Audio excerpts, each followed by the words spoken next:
What's up, schoolmates? Ayan, and of course, we are still back here in Baguio. Kasama niyo pa rin kami, ang inyong Queen Kada, Trisha Bersano, and your schoolmate cutie, James Ramadan. Ay, ano ba? Is cutie. Yeah, is cutie mate, James Ramadan. Yan. And of course, yung feels pa rin natin ay nilalamig. Grabe. Naiinitan. Another episode ng Baguio Vibes episode. Yes, correct. At syempre, no, dahil nandito pa rin tayo sa Baguio, iba naman yung pag-uusapan natin because we are still back at it again at our 10th year anniversary with Schoolmates. So, biruin mo yung 10 years na. Coming from our previous episode, kung saan pinag-usapan natin yung kultura and of course, environment, which is a very crucial topic, especially in such a place as Baguio. Pag-uusapan naman natin yung involvement ng mga kabataan when it comes to environment and climate change matters dito sa Baguio City. Yung mga Cordillerans, their active participation, ika nga. So, of course, malalaman natin na with the recent na nangyayaring weather events, no, isa nga ba ang Baguio sa mga pinaka-vulnerable na lugar sa in terms of extreme weathers? Yung mga tanong na yan ay masasagot natin in today's episode. Kaya para tulungan tayo, mas maunawaan kung ano nga ba ang dapat natin gawin at kung ano nga ba ang climate change, no? Tutulungan tayo nung kasama natin ngayon na expert with the sa larangang ito, Sir Dane. And of course, kasama rin natin ang ating mga guests na si Jomar and Raven. Yes. Also, hi, hello. Grabe, mas privileged talaga. Alam mo, parang nahihiya na ako magsalita. Nonchalant and so, nakaganyan lang siya sa atin. Ayun. Okay. Nahiya na magsalita yung mga tao. Okay, nahiya ka pa talaga dyan. Wala. Oo. Okay na. Okay, game. So, syempre, sisimulan natin yung topic natin. When it comes to environmental change, guys, ano ang inyong backgrounds? Is it something related to environment? Or meron ba kayong advocacies that you are striving for right now, no, as youth leaders? Of course, no, youth leaders. So, simulan muna natin. Dane. So, I'm Dane. Ang background ko talaga, I'm currently an assistant professor of biology and the current department chair of the Department of Biology in the University of the Philippines, Baguio. But I've been doing this environmental advocacy work, biodiversity conservation, climate change, sustainability work for almost 10 years. So, I started doing this when I was probably 18 years old, and until now, yun pa rin yung ginagawa ko. So, I still consider myself young. So, you are still young, yes. Very fresh, straight out of it, yes. And siguro, I think, nung nabasa din namin yung bio notes mo, no, you were a Chevening scholar, tama ba? Wow! So, recently I just came back from the United Kingdom for my master's in environmental management, and I was probably one of the youngest people in my cohort. So yes, guys, very accomplished. But it's the protecting and trying to preserve and conserve the environment that brought me to places. So I'd like to think na yun yung gawa sa akin ng Mother Nature. Correct. Right. Gusto ko yung ano na yun ang binigay sa akin ni Mother. Of course, ito ang aking time to shine bilang as a scholar. And yun nga, kakabalik mo lang from UK. So yun, welcome back. And of course, Jomar and Raven. So guys, tell me something about yourself, Raven. Welcome din, no? Welcome, schoolmates sa Baguio. From another scholar. I'm actually a student. Sir Dane, I'm Raven, a BA Communication major in journalism student in University of the Philippines, Baguio. And I am currently the chairperson of Inabuyog Gabriela Youth Metro Baguio. It is an organization of indigenous and non-indigenous women youth here in the city that fights for women's right to life, land, and resources. And actually, I'm also a member of Progressive Igorot for Social Action. So we are Igoros, indigenous people, or what we collectively call the indigenous people here in the Cordillera, that we actually forwards yung mismong karapatan ng mga Igorot dito sa kanilang ancestral domain or yung lupang ninuno nga na bilang mga, kasi we believe that indigenous people or tayong mga kaigorotan dito sa Cordillera, we believe that we are the stewards of the environment. Kaya actually, yun yung mismong principles of our organizations. Why do we campaign for environmental protection and ancestral domain here in the Cordillera region? Thanks, Raven. No, so from someone nakakabalik lang from UK, meron din tayo na sobrang into the IP din involvement when it comes to environmental matters. So Jomar, ikaw naman. Hello everyone. Or gawis ay agu in Kankanay, or in Ibaloy we also state the term mapteng jagsafa sa sikatayon amin, or in short a pleasant day for each and every one of us. So my name is Jomar, a development management student, and I'm also a climate reality leader under Algore, the Climate Reality Project under the United States of America. And similarly, I've also been a scholar of the YSEALI, the Young Southeast Asian Leaders Initiative. And most importantly, one keynote that I have also advocated is of course the Disaster Risk Reduction Youth Ambassadorship under the Mapakalamidad.ph. At present, I'm into climate policy making as well as climate literacy. Yun naman po ang sa akin. Ang ganda ng nila nung kumbaga yung keynotes nila and of course yung descriptions ninyo guys, because of course right now we wanted na yung mga kabataan they're very much well aware of the different disastrous effects na nangyayari sa ating bansa, kasi akala natin every year na lang ito nangyayari, okay na yan, sanay na tayo dyan, so we have youth leaders right here who are advocating for such at received actual full course education talaga when it comes to environment, because for some, talaga inisip na ano lang to, ang tawag doon, it's just an additional subject in college, diba? Parang, what do we call that? There's, in UP, diba, may tawag doon na, it's just additional subject. Yung electives, right, na parang additional part lang to ng course natin. So, hindi natin siya masyadong binibigyan ng importansya. So, okay, start na tayo sa ating full course question. Full course talaga kasi kakakain lang po namin talaga yun, So, yung first question natin is, when it comes to the involvement ng ating mga kabataan, ano sa tingin nyo yung current gaps when it comes to being involved ng mga kabataan sa usaping environmental matters, and especially right now na modernization is in full force, diba? So, simulan muna natin. Dane? Well, for me personally, I think there's no enough space for young people to voice out their concerns. And I think doon nagkakaroon ng malaking gap and disconnect kasi we're also stakeholders, but we're also not given the right platform to actually advocate for these causes. Okay. So I think like being able to acknowledge that the youth will always play a crucial role in these causes, I think isa yun sa mga sagot kung paano natin masosolve yung mga issues like climate change, biodiversity loss, yung mga disasters na kinakaharap natin. I think mas maraming espasyo para sa mga kabataan para maipakita nila yung husay at galing nila when it comes to these advocacies. So, ang ganda lang sinabi ni Sir na parang it is true na parang hindi talaga sapat yung platforms para sa mga kabataan to move sa mga projects na gusto nila. And I think maganda rin na bagay siguro is yung mga kabataan na may initiatives. Kasi sobrang importante ng initiatives, especially ngayon na na wala nagte-take ng first step para masolusyonan yung isang bagay. So napaka-good thing ng initiative, and also yung mga projects na ibinibigay ng mga LGUs para na rin matulungan yung kabataan, and also the environment itself. Meron akong tanong, guys. So kayo, I would think that to the common students, mga normies kagaya namin, yes, na matagal ng graduate. Wow, nagkaalaman ng age. So, not a lot of people would consider it such a lucrative kind of profession or field of study. So, how did you get encouraged into taking this up as a full-fledged as a profession or a vocation even?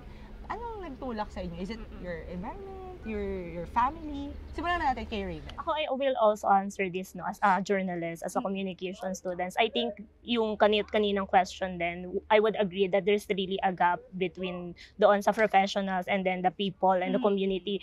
Kaya parang napakalaki ng importance right now ng environmental and science communications. And I think that's what as a youth, what would we really wanted to take action kasi parang youth bilang isang mga kabataang may energy at kaya mag-explain nito ng karamihan kasi very intimidating talaga yung concept of climate change when we discuss heat index and other concept pa ng environmental degradation sa whole climate change framework, ganun. So parang intimidating siya in the common people, especially if we really talk about doon sa mismong, ang nararamdaman lang nila ay yung mismong apektado ng bagyo, yung mismong natatanggalan sila ng kabuhayan, ganun. So I think yun yung isang one thing that the youth can fill in doon sa mismong gap na yun, yung pagta-translate ng science to the people. How do we really translate it that yung mismong scientific knowledge din ay napupunta doon sa practical nating mga everyday life. So I think ayun yung isa sa mga reasons why I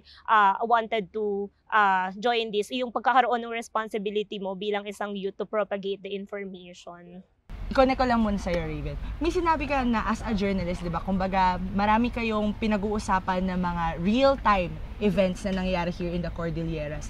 Meron ba kayong first-hand experience or na-cover na parang ito yung pinakamalalang climate change effect sa Baguio? That you've witnessed.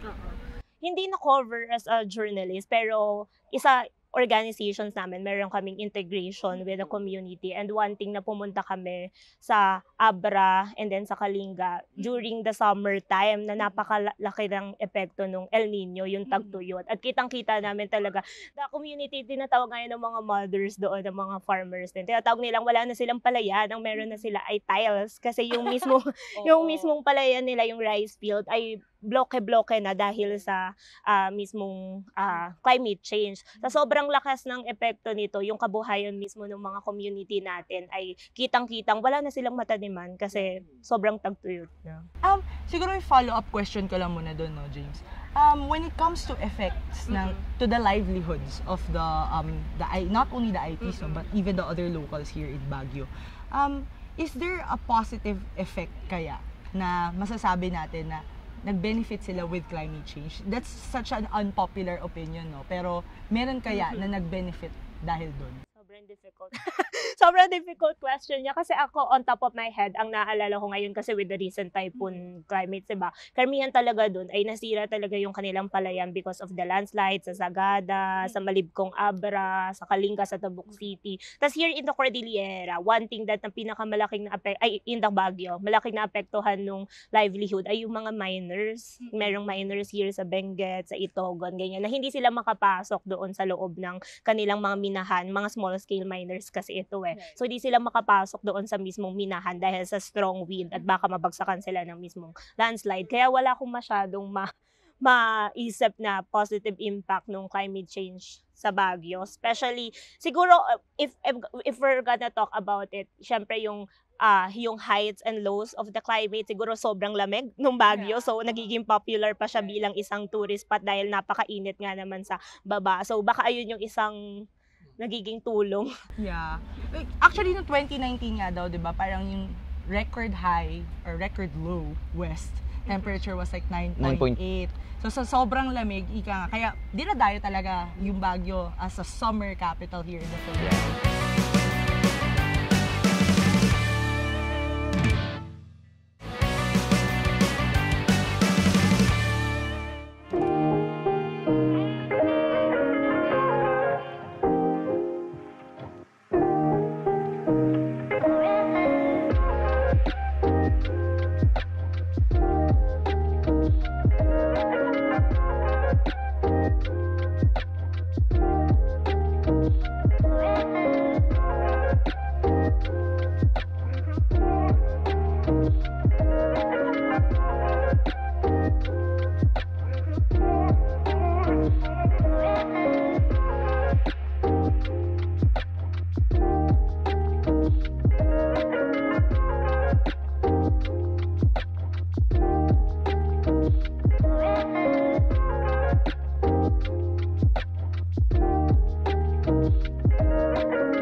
When you talk about livelihood, I'm not sure if it's a taboo topic here in Baguio, but mining is such a big thing here in Baguio, as well as logging as well, no? So, meron bang ways na, of course, the livelihoods of the people is severely affected if there is an extreme change in weather. Yeah. But at the same time, hindi mo rin naman maaalis sa kanila yung ganong uri ng pamumuhay kasi yun yung resources na Meron marami sila. or na abundant here in Baguio. Is there a way to make the livelihood of those kinds of yung mga miners natin and loggers sustainable? Thank you for that. Actually, one thing in mind that came into my thoughts with that question is, of course, there are laws, there are regulations in place. But if we want to have a sustainable mining, sustainable logging, we must digger on the question, what can we give also as well to the livelihood of the citizens? Since mahirap nga naman po talaga na ang gagawin po natin ay, okay, tama na po ang mining, tama na po ang logging. When it's their source of income. But in order to become sustainable, siguro titingnan muna natin, what can we improve from the lessons in the past? How can we help them? Much more specifically, is there an alternative livelihood that they can have that is still related to the skills? Kasi ang hirap naman na tatanggalin natin. We cannot deny that fact. And of course, we need also to understand the impact of logging, mining, and to balance as well the livelihood and survival of our citizens. Yep. Is it also a factor po ba na kung bakit mas lumalala po yung epekto ng climate change sa atin? Like yung mining, illegal logging. Kasi as locals din po, no, syempre meron din po tayong kapababayaan and such. And also that the tourists also. Is it also a factor po kung bakit mas lumalala yung pagbaha and yung landslide na experience natin during climate change? If I am correct, Professor, but it's undeniable, it's really the truth na there is a direct impact of mining. Of course, we have landslides, we have sinkholes, if I'm not mistaken. And taking into example, if I recall, in nearby provinces, in nearby areas in Baguio City, they experience it as well. And there is a direct correlation between these two, mining and of course, we have logging. Meron akong next na question with regards to illegal logging naman. Well, it's not exactly like the activity, but meron tayong isa sa mga main tourist attractions here na, di ba yung pine cutting? Yeah. So, is there a way that tourists can help impact positively even with these kinds of activities na syempre tayo yung nag-enjoy ng mga tourist attractions dito? Imposible naman na titignan mo lang, di ba? Meron tayong for us to be more immersed in the culture, mas kailangan natin ng activities na mas sustainable that brings us closer to nature. Yung ganito ba, on your opinion, is something that we have to change, or is there a policy that we can possibly do to make it more sustainable and beneficial not only to the tourists but pati sa locals? One thing I've observed actually is to first understand the concept of sustainability. And yes, there are current seminars, workshops, trainings being implemented. However, the question is, what comes next? There are always times that we observe one gun or shotgun projects, as they say, wherein you implement it, but the question is, what comes next? I think that can be the point of intervention between tourists. For example, if there will come again another tourist or locals themselves, wherein they immersed both in a project, I think there should be continuity in it. It's not just you implement the project and then bye-bye, certificates and then bye-bye. Actually, totoo yun. That's the reality in the ground. Ako at tingin ko, we need to shift the narratives ng parang we're being fit against each other ng locals and tourists, ganyan. Parang we need to shift the narrative to ask accountability sa mismong government to really take on the climate crisis right now. Kasi kung babalikan natin kanina sa questions like livelihood and everything, totoo namang may impact. For example nga yung mining, totoong may impact. That's why we actually campaign to support the locals, hindi yung malalaking private companies. For example, in mining industries, merong in Cordillera and in Baguio, especially in Itogon, Benguet, and Lepanto, merong small-scale miners. At itong small-scale miners, meron silang regulations kasi mismong sila yung nakatera doon. So they have their own regulations on how to exactly hindi masyadong masira yung mismong environment. However, these big private companies, large-scale minings, ay yung mismong gumagamit ng pagbobomba ng mga bundok, mismong nabubutas yung mga, how would be Cordillera as a home for mountain ranges? Paano siya magiging Cordillera, di ba, kung wala na yung mismong mga bundok nito? So parang kung in this question, parang we need to really shift yung mismong narrative to yes, merong individual accountability ang tourists, ang mga livelihood natin, ganyan. But we really need, bilang ang climate crisis sa kasalukuyan ay nasa buong worldwide framework na the government should take action on it. Correct. It's like a collective action dapat, no, in Yeah. understanding and executing. Siguro balikan ko lang, no, na-mention mo kasi na of course Baguio is situated near the mountain ranges, 'di ba? Or situated in the mountain ranges. So what is the role ba ng mountain ranges natin, specifically the Cordilleras, Caraballos and Sierra Madre, which is always, sige, aminin natin guys, hindi ba kayo nag-post na nung binagyo kayo, thank you Sierra Madre. Aminin nyo, kasama kayo sa mga nag-share nun. Pero naiintindihan ba talaga natin ano yung importance? Can you share with us, Dane, kung ano yung importance ba ng mountain ranges and how can we help ba in preserving it? Alright. Kasi every year, pag bumabagyo talaga dito sa Philippines, usually kasi trajectory niyan either in the middle of the Philippines or usually northern Luzon, which is karamihan ng mga bagyo recently dumaan sa atin.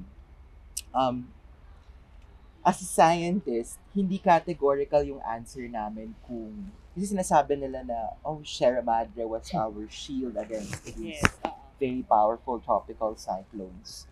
Pero as a scientist, we cannot categorically say na yes, Sierra Madre talaga yung dahilan. Correct. Or even the mountain ranges that we have in northern Luzon. Kasi may mga pag-aaral na nagsasabing pinapahina lang ng mga bundok at bulubundukin ito yung hampas ng hangin.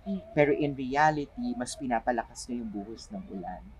So depende talaga sa characteristics ng bagyo, sa lakas nito, gaano kalakas yung hangin, gaano kadami yung dala niyang tubig ulan, at depende na rin sa topography at sa kasalukuyang characteristics ng mga mountain range natin. Nakadepende kung kaya nitong lusawin yung bagyo. Kasi ang daming nagsasabi ng gano'n, ang dami nag-share, ang dami nag-tweet, ang dami. At nakikita ko yun sa social media. Pero pag scientist ka kasi minsan,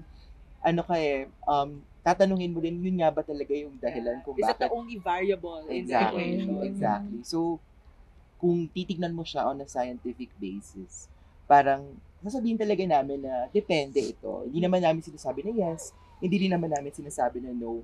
In science communication, nabanggit nga nila kanina, minsan maganda rin na may pinapaniwalaan ng mga tao, especially for laymen na wala naman talagang formal background on understanding science or understanding climate change or meteorology. Minsan parang nagiging symbol na of hope yung mga malalaki nating ecosystems such as Sierra Madre or Cordillera Mountain Ranges kasi meron silang basis na or may pinanghahawakan sila na because of these natural resources that we have, we're protected against these hazards.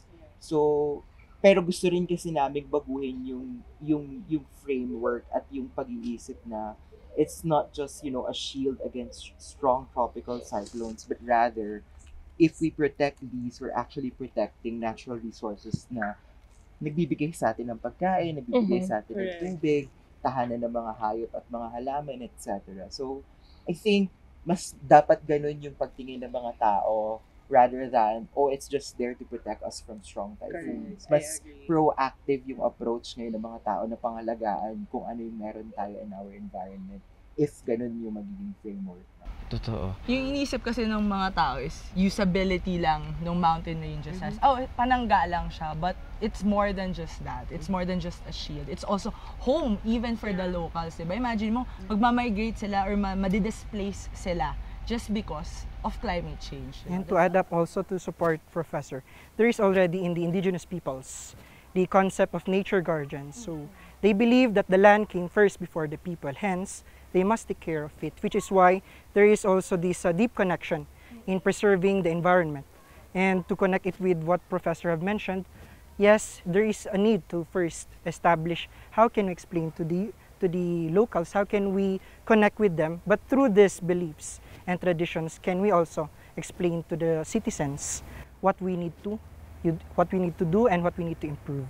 Yeah, and speaking of Sierra Madre and all, no, I just want to ask Sir Dane, no, para sa mga kabataan natin na hindi alam kung ano nga ba yung mga natural defenders natin, no. I just want you to expound on it po para sa mga taong hindi pa masyadong alam kung ano nga ba yung mga natural defenders natin. Like for example, yung Sierra Madre, Cordillera Central, and yung iba pa po, no.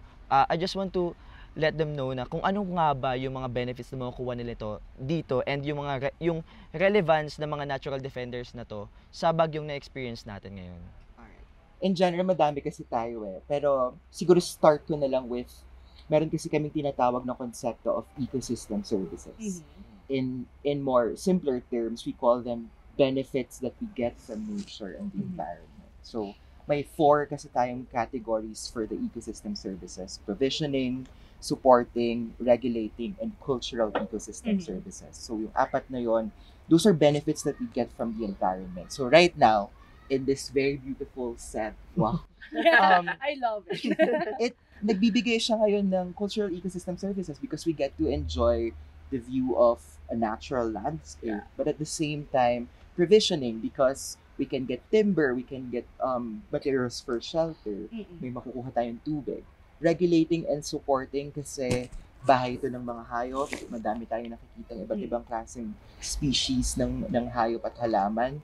At the same time, nare-regulate yung climate, nabibigyan tayo ng oxygen na pwede nating na ginagamit natin para tayo makahinga. So, all of those benefits, apart from protecting us from very strong tropical cyclones, ay bigay or dulot ng mga ecosystems natin. So, in reality, lahat ng ecosystems natin, whether terrestrial ecosystems, freshwater, marine ecosystems, lahat ng yan contribute to the services and benefits that we get from the environment. And in return, I think responsibility natin na pangalagaan yung ecosystems na meron tayo. And it's not just, very big mountain ranges that would protect us from very strong tropical cyclones, even mangrove ecosystems, seagrass ecosystems. Ang dami nating ecosystems na may ganyang dulot na may parang pagka-protective na trait or nature pagdating sa atin. So, I think responsibility talaga natin to protect our natural ecosystems and our resources kasi apart from it being our protector, meron talaga silang binibigay sa atin. Directly or indirectly. And follow-up question ko lang, sir, no? Since we're talking about climate change and all, ano po kaya yung effect nito sa turismo dito sa Baguio? Alright. I've been here for like 10 years, probably more than 10 years. I studied here, I worked here, and then nag-aral ako abroad, bumalik na naman ako here. So, alam ko yung shift ng climatological conditions ng Baguio City. Kasi before malamig talaga, even pagpaparating ng noontime, malamig pa. And even some of my seniors ay magsasabihin nila, actually mainit na ngayon. And even before, mainit na. But before, malamig talaga. And kahit ganitong oras, malamig. Pero ngayon, di ba parang nagpapaypay na tayo. Init tayo. Pawis na. Hulas na. T-shirt na pag-sando na. Pero like in terms of tourism, I think malaki talaga yung impact niya because we're known for being the escape of people, especially Filipinos, from the hustle and bustle of the metro. Especially my friends in Manila, parang din, ayain mo naman kaming mag-Baguio kasi malamig dyan. Tapos parang ako magre-reply ako sa kanila sa messages nila na parang, hindi na malamig dito. Unfortunately, hindi. Hulas ka na. Mag-aircon na lang kayo dyan. Malamig na. Early morning, probably, paggabi na. Pero pag ganitong noontime, afternoon, medyo mainit na. So, yun yung effect niya, yun yung direct effect niya that it could impact yung number ng tourists na bumibisita natin. And apart from other sectors of our economy here in the city, nakadepende din mainly from tourism yung capital and livelihood ng ating mga kababayan here in Baguio City. So, malaki talaga yung impact kasi pag nag-dwindle yung number ng tourists, obviously magdudwindle din yung pagkakakitaan ng mga locals here in Baguio. And not just in Baguio, but in other places of Cordillera as well. So, yun lang direct impact pa lang yun. But when you're talking about, say, our natural environment, And because of urban sprawl, yung ang daming Yeah. highly Right, urbanized na rin, daming bahay, turista ang daming developments, and a lot of papers would say we're exceeding our carrying capacity. So, even our resources like water, so isa sa mga Is malaking scarce. issue talaga in Baguio City is yung scarcity ng tubig. Right. Whether for drinking, for taking a bath, etc. Malaking issue na talaga yung kakulangan ng tubig in Baguio City. If we don't act, mauubos yung mga resources na yan. So, yun yung mga direct effects ng climate change pagdating sa city.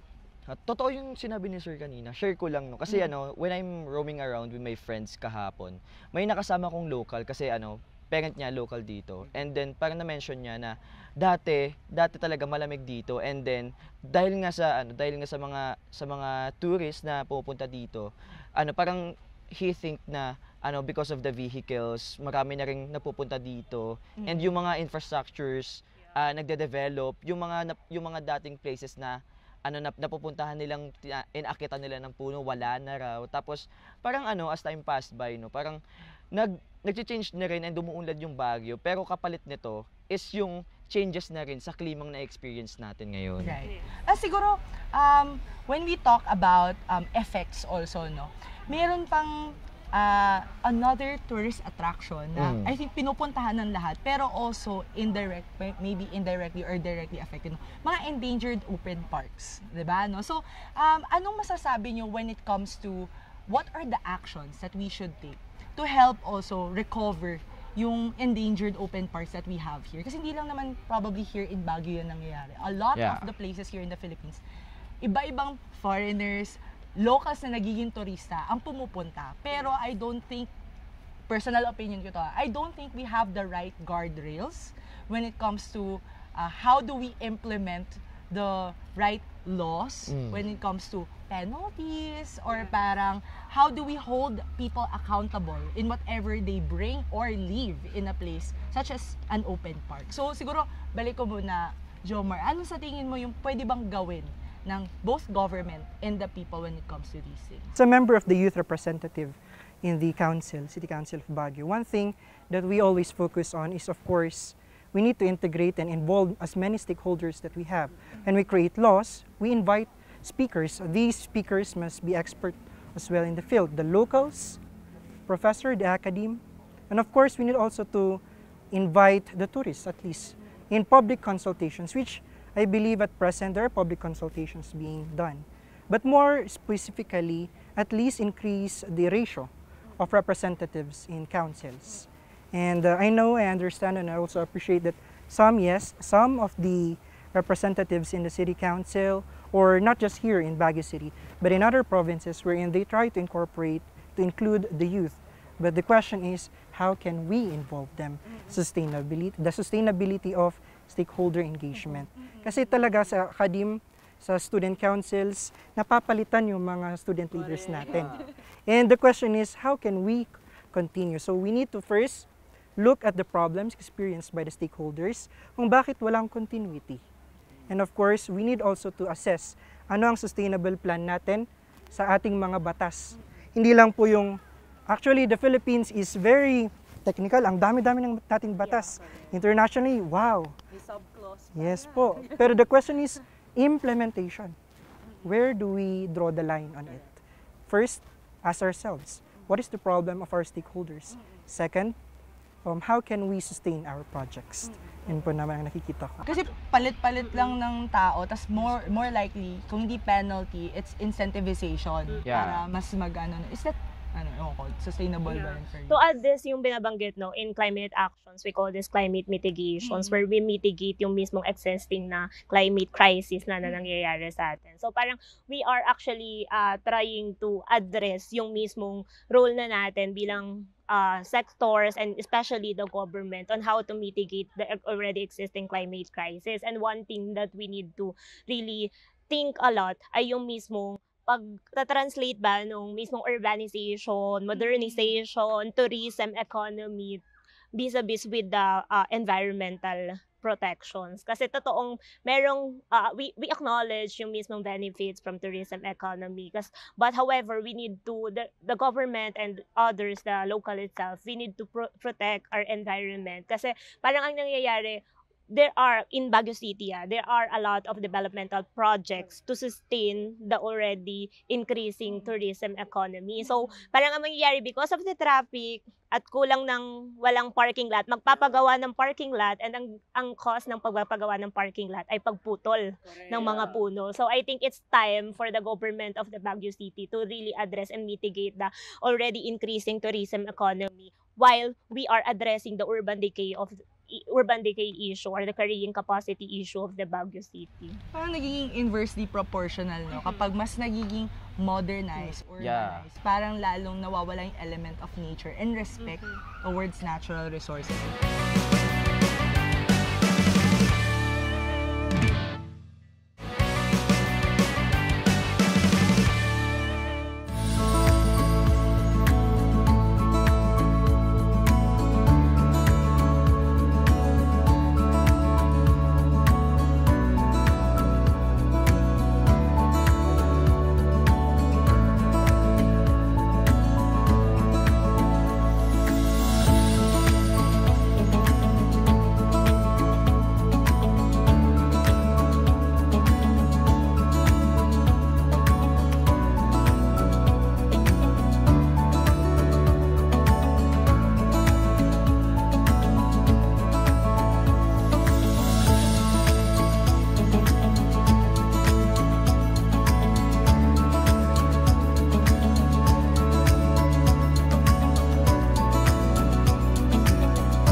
May question ako kay Sir Day, no, about modernization. Do we have enhanced technology po sa mga nowadays para mas ma-encourage natin yung mga youth to have an initiative or para sumali sa mga initiative project po, no, para mas protektahan natin yung environment natin? Alright. But for me, manggagaling lang ako sa sinabi nila kanina. Kasi si Raven nga, estudyante ko before. And Meron pala tayo. in a course which is science, technology, and society. Gusto ko lang din kasi maintindihan, especially young people right here, that technology is not essentially sustainable development. I think we really have to go back to what development is. Yes. Especially sustainable development. Kasi iniisip natin, everything has to be electronic or everything has to be technological. Yes. Yung kaya natin mag-teleport somewhere, high-speed cars. I mean, those are ideal things that could happen in probably 300 years from now. But the thing is, as a country and as a region and as a city, we're very much rooted with our culture. And I think yung konsepto ng technology, obviously it could be applied in a lot of ways. But we also have indigenous knowledge systems na pwede nating i-adopt to answer climate problems. Thing with that is those indigenous knowledge systems are very well studied and observed on the ground, and they're proven to work. And at the same time, we can also couple it with technology, modern technology that we have. I've been part of a technology business incubator before, and one of the key things that we try to solve in the TBI is about climate solutions. And ang dami nating mga kabataan, estudyante na nag-aaral, they're coming up with their own pieces of technology to combat climate change or adapt or mitigate within the climate change sphere. So, ang dami nating mahuhusay na kabataan na gumagawa ngayon ng innovations na when it comes to like pieces of technology or even services that they could formulate, or even social media. I think it's a very powerful tool kasi apart from policy, apart from legislation, apart from stakeholder engagement, I think a very huge core of understanding and battling climate change is education. Correct. Yeah. And without education, whether it's formal or whether you get to attend a seminar or where you get to attend an initiative about climate change and climate solutions, very important ang education. Ano bang edad yan? Correct, Bata ka man, correct. matanda ka man, very crucial yung education aspect when it comes to that. So, Yeah. Thanks, Dane. So, right now, guys, since sinabi namin to off-cam, medyo na-establish natin kung ano ang roles ng ating guest dito. Right. Government, journalism, and of course, the academy. Ano ang inyong mensahe sa mga schoolmates na nanonood na who probably think na, di naman ako masyadong apektado niyan, I shouldn't have to care so Yeah. much. Or as long as my deliveries insert that shop here ay nakakarating sa akin ng mabilis, I shouldn't have to care how many trees I cut para makabuo ako ng packaging or whatever product. And also sa mga taong hindi naniniwala sa climate change. Correct, marami pa rin ganun ngayon. So, ano ang inyong mensahe? Simulan natin. Medyo violent reaction. Sige, let's go. ako for me, I think that young people should believe that they're never too young to lead. I think that we hold so much power. We're so intelligent. Even this Gen Z, I'm a millennial, so I love that age. but the Gen Zs and the millennials, you hold our future, and I think we have so many ideas. We're so passionate about things. We're trying our best to get our degree and our formal education, but at the same time, we believe in so many causes, and our talents should translate into something that could improve the lives of other people, especially the underprivileged sectors that we have in our country or in our region. So, I think there's also a responsibility of the older generation to provide space for us, whether it's about making initiatives to protect our environment or whether you involve us in the formulation of policies and legislation. Kasi kami rin naman ang magmamana ng environment na to ngayon. Diba? Parang we are the stakeholders that will matter eventually. So, I think dapat tayo mismo yung nakikibaka, tayo mismo yung lumalaban para sa environment natin. Because eventually, some of us would probably have a family then. Correct. And for me, it's very unethical and unjust if sa ganitong klaseng environment sila mamumuhay. Correct. So, Yeah. ako, I'm coming from the academe, but I'm also a young person. I'm a young Filipino. And apart from being a scientist rooted in curiosity, I think being a Filipino gives me a sense of responsibility. So it's not just about curiosity and finding out the answers about our natural and physical environment, but also carrying that responsibility to protect our environment, because I think that's personally, that's my way of paying it forward to the people who have trusted in me to protect our environment in my own special scientific way. So, I love that. And with that, yes, Grabe. kinabahan siya. Sabi niya, shocks, ano nang sasabihin ko na sabi na ni Sir Dean. I think same. Nag-agree na yan. Ako, I think I would want to go back doon sa mismong talk natin doon sa modernization, development. Ako, ang number one question ka lang naman palagi sa ganyan yung indigenous peoples, the community, the people are not against modernizations. We are asking actually modernizations and development for who. So that's we actually need to really address. Tapos kung di kayo familiar, this November is actually Environmental Protection Month. Yes. And actually, recently concluded lang yung Conference of the Parties ng United Nations on Climate Crisis sa Azerbaijan, sa Baku, Azerbaijan. It's the 29th Conference of the Parties, where they actually talk about the climate crisis in a worldwide framework, na meron actually on the campaign right now yung climate financing. When we talk about climate financing, actually yun kung bilang sa dulo, ayun yung bilang call for action, I actually campaign yung mismong kampanya ng mga environmental defenders. One of the Cordillera Indigenous Peoples Organization, the CPA, interpolate in the UN Conference of the Parties 2019, addressing that the global north, which are the European countries, especially the United States, the biggest emitter of carbon emissions, they actually need to pay the debt doon sa ating mga taga-south, sa Pilipinas, na mismong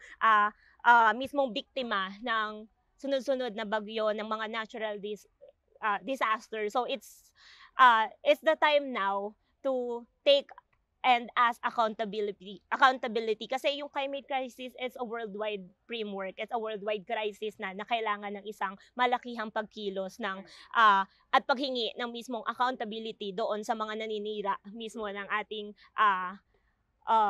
environment, kasi itong mga biggest emitter ay actually sila yung nagiging safe doon sa epekto ng nature. Tapos tayo namang mga mismong nasa south, ayun tayo yung nag-carry ng burden nung ganong environmental degradation. So, parang to end this, I actually wanted to ask the youth, kasi hindi lang naman as a student, hindi lang din bilang isang, or even in Baguio City, as members of indigenous people, tribes, and groups, ganyan, as a youth, I actually calling talaga sa youth to address and participate in the climate crisis prevention sa lahat ng mga organization. So, pwede, bukod doon sa education, actually, magbigay talaga tayo ng active nating participation and act upon on it, the mismong binabanggit natin kanina. So, kung hindi natin alam kung paano siya uumpisahan, there are a lot of organizations that offer activities, that offer education. So, pwede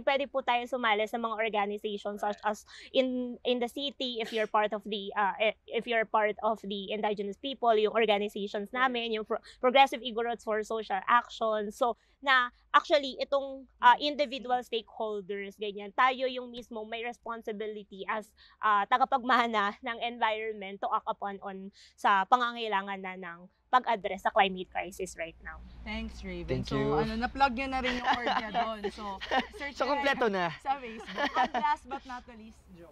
I think one of the 3 statements that I always mention, where every time they ask me to speak for the youth, is that first, there is no planet B.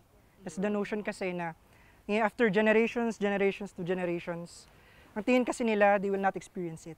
Second statement that I always mention is, the youth are not mere beneficiaries of projects, but instead, they can also take initiative. For example, as a student leader, there are CSRs, for example, the Center for Social Responsibility in each academic institution wherein they can pitch projects. Or, for example, in the University of Cordilleras, there are project pitches on technology, and of course, climate. And most importantly, we can also integrate, for example, in our theses, in our academics, the notion of how we can help in the community. And most importantly, let's try to remove the hype of resiliency. Tama na po ang resiliency. Instead, what we can do is, first, hold them accountable. Sino po ba ang nakaka-apekto sa atin? And most importantly, we also need to acknowledge ano po ba ang pwede natin gawin. There are many things that we can do. As a student leader, as a youth leader, lahat po yan kaya nating pasukan. Thank you so much. So, ang dami kong natutunan this episode, no. Sobrang daming terminologies and ideas ang na-digest ng utak ko ngayon. Kaya medyo nag-observe ako and natututo ako sa bawat sinasabi ng mga ng mga guests natin ngayon, no. And one thing I realize is we should save what saves us. And also, we should have a cognitive, affective, and psychomotor. Cognitive is to have a knowledge about our environment, about what are the things that we can do to have a sustainable life. And also, psychomotor, as affective or as affection, or we should have a reflection, or we should accept that the world is changing. Kasi sobrang lala na nangyayari, no? To the point na yung ibang tao is hindi pa rin naniniwala na may climate change na. I just want them to wake up na nagbabago na ang mundo. Gising na, okay? We should accept the fact na hindi na tayo pabata, okay? We should have an initiative to work and to have a project that would help the environment. And sa psychomotor, no, sumali tayo sa mga projects na makatutulong sa ikabubuti ng lahat. Yeah. Siguro sa akin, yung main takeaway ko is one, science communication is so intimidating for a lot of people. Honestly, ako, even if I came from a science background, I was not able to integrate it fully to my life because ano ba ang expected of us as Filipinos? We have to work, we have to provide, and sometimes nali-leave out ano yung epekto nun sa environment natin na hello, o nga, kumikita ka ng malaki, but at the same time, paano pag binaha ka? Lahat ng inipon mo mawawala. And at the same time, paano nakaka-apekto yun sa livelihoods ng iba? Siyempre ikaw, iniisip mo is, Ako lang. Kung ano lang yung pang araw-araw natin. And that leaves us na to the fact na socio-economic issue rin yung environment. Na paano mo hihikayatin ang isang tao na kahit isang tuka para mag-isip kung paano niya ililigtas yung nagliligtas sa kanya, 'di ba? And at the same time, second, tama yung sinabi natin na we have to ask for accountability and sustainability. Sinasabi natin na dapat gobyerno ang gumawa nito, but at the same time, we are also the government. We made the government. 'Di ba? Tayo ang bumoto. So dapat alam natin ano yung plataforma ng mga taong iniluluklok natin. Sila lang ba ang kikita dito? Private companies lang ba ang kikita dito?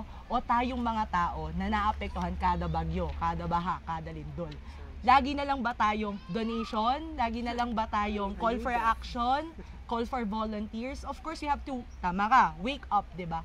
We need to invoke also the help from other Southeast Asian countries, European countries. Tama yung maging competitive tayo, be proud to be Pinoy, but we also have to learn from the technology of other countries. Paano natin i-integrate sa atin? There are a lot of other Southeast Asian countries that are very much ingrained in their culture, but they don't deny modernization is key. So dapat maging adaptive tayo, but at the same time, salain natin, are these policies, are these technologies adaptable to the current state of the country? And last but not the least, siguro, we should also put pressure on the Department of Education. Yeah. Lagi natin sinasabi na communication is key. Dapat marunong tayo sa math, marunong tayo sa science, pero binibigyan ba natin ng budget? Binibigyan ba natin ng focus ito sa mga eskwelahan? 'Di ba? Parang kailangan doon tayo tumutok para maging mas matalino, mas maalam at maging mas makakalikasan yung mga bata. Kasi kung ang naiintindihan lang nila is paano gumawa ng viral na TikTok, pero di nila naiintindihan na they can use their platform to more engaging and more beneficial. Hindi lang sa akin, hindi lang sa mga locals, hindi lang sa mga IPs, no? Magsasaka, mangingisda, na ano ba ang nangyayari sa kanila pag bumabagyo? Nawawalan sila ng kabuhayan. And with that, nagpapasalamat tayo sa mga guests natin. Maraming salamat po. Seryoso yun? Break character. So nagpapasalamat tayo, no? So hopefully with this environmental episode, nahikayat kayo na not only to visit Baguio City, but also learn of its laws and its locals. So maraming salamat. And once again, dahil dyan, sa bawat usapin, sa bawat issue, may boses tayong mga kabataan. Sumali, makinig at makiisa dahil ang bawat opinyon ninyo'y mahalaga. Sabay-sabay nating isigaw sa buong mundo. Schoolmates, may pakialam ka! Isigaw ang